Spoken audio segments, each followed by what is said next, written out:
How do you go from this, a blank page in your sketchbook, to this, a finished painting with a complex composition? In this video, we'll follow the creative process starting from scratch, and I will share a super important artist's secret to get the best possible start. Make sure to stick to the end because I'll also suggest a couple of fun exercises you can do if you want to follow along. So, how does art start? It has to start somewhere, but contrary to a common misconception about inspiration, the idea of the final painting doesn't simply appear like that in your head all of a sudden, like an illumination. It's a slow grind, chaotic and uncertain. It's not a sudden burst of light.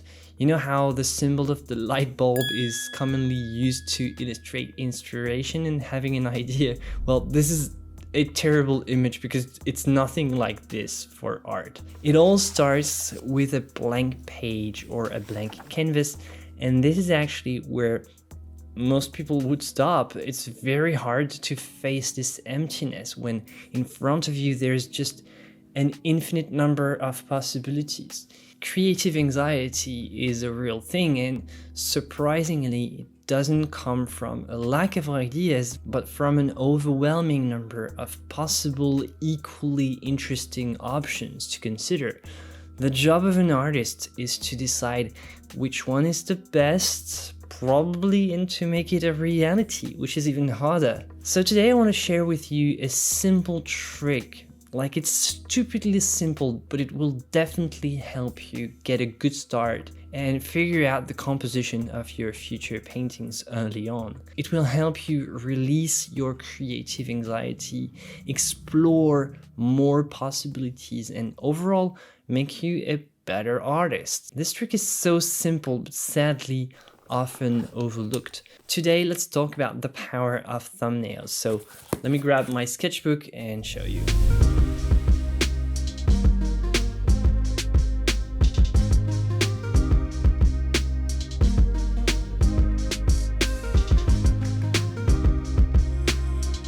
Thumbnail sketches are tiny doodles that you usually make before even starting with the actual composition sketch.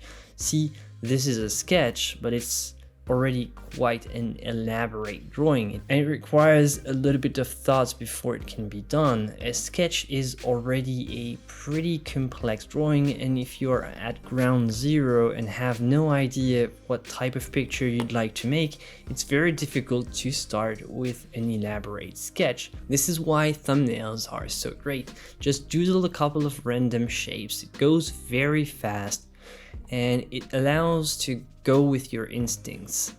A good painting starts with spontaneity, and thumbnails are all about spontaneity, which is why they are so great.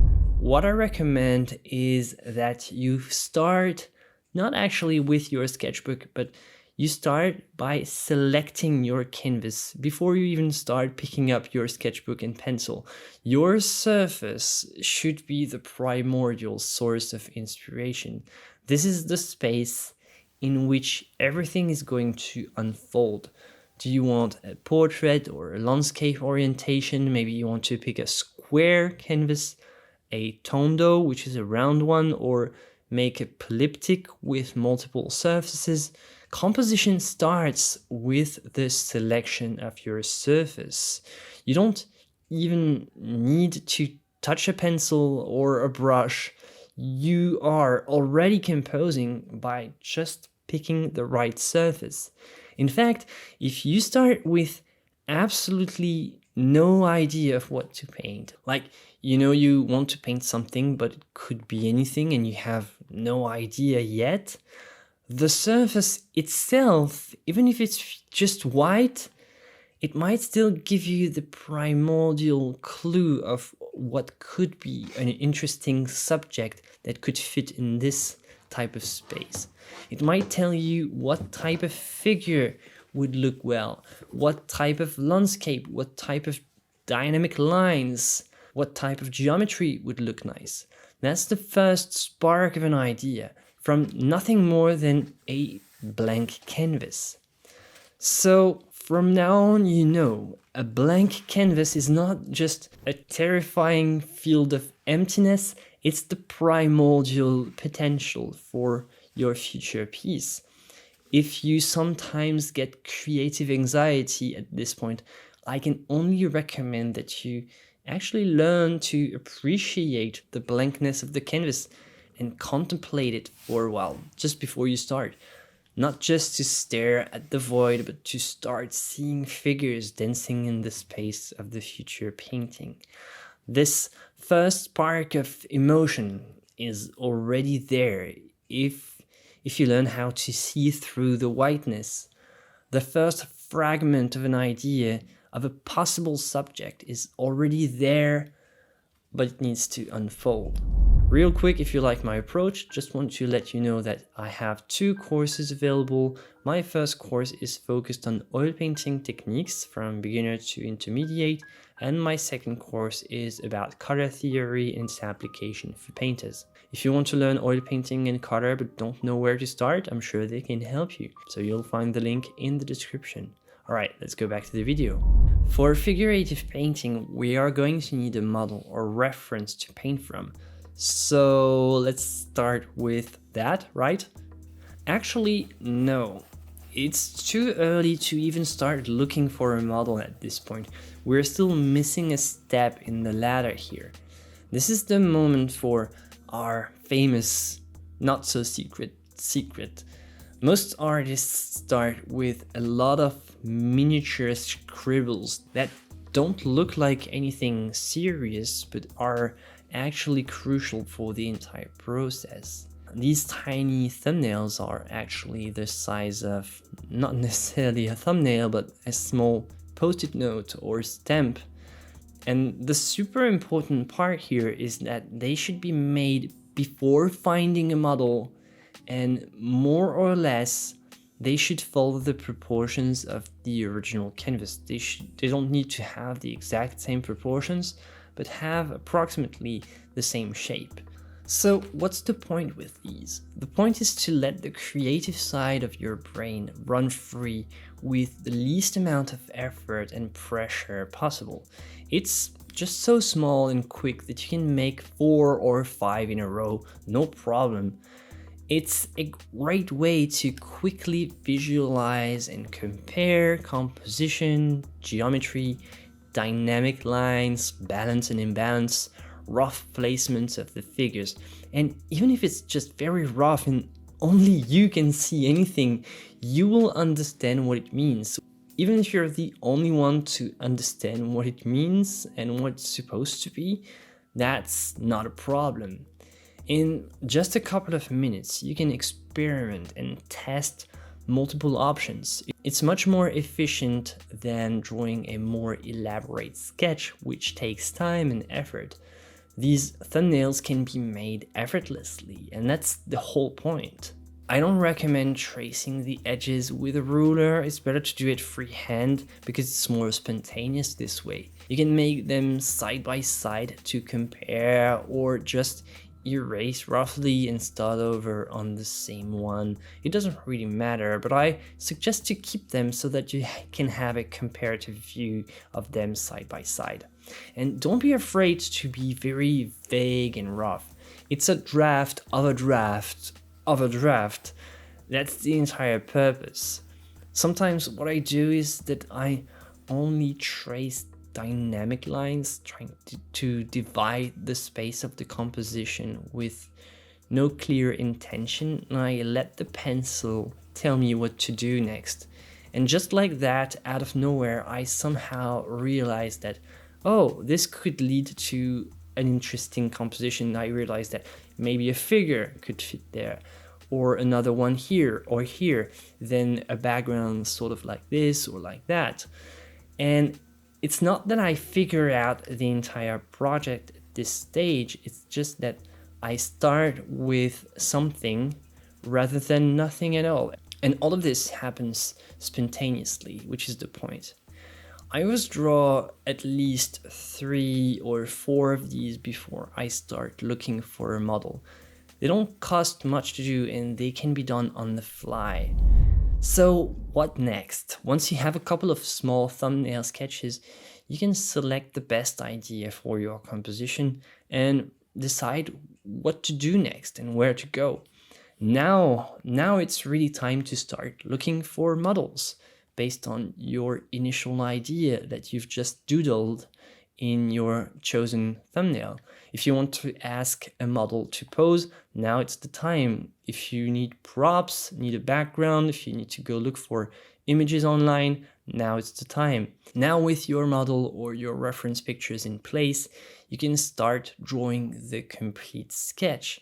And for this one, I usually take my time to get something more precise. It's still a draft, so no need to make something super sharp and detailed.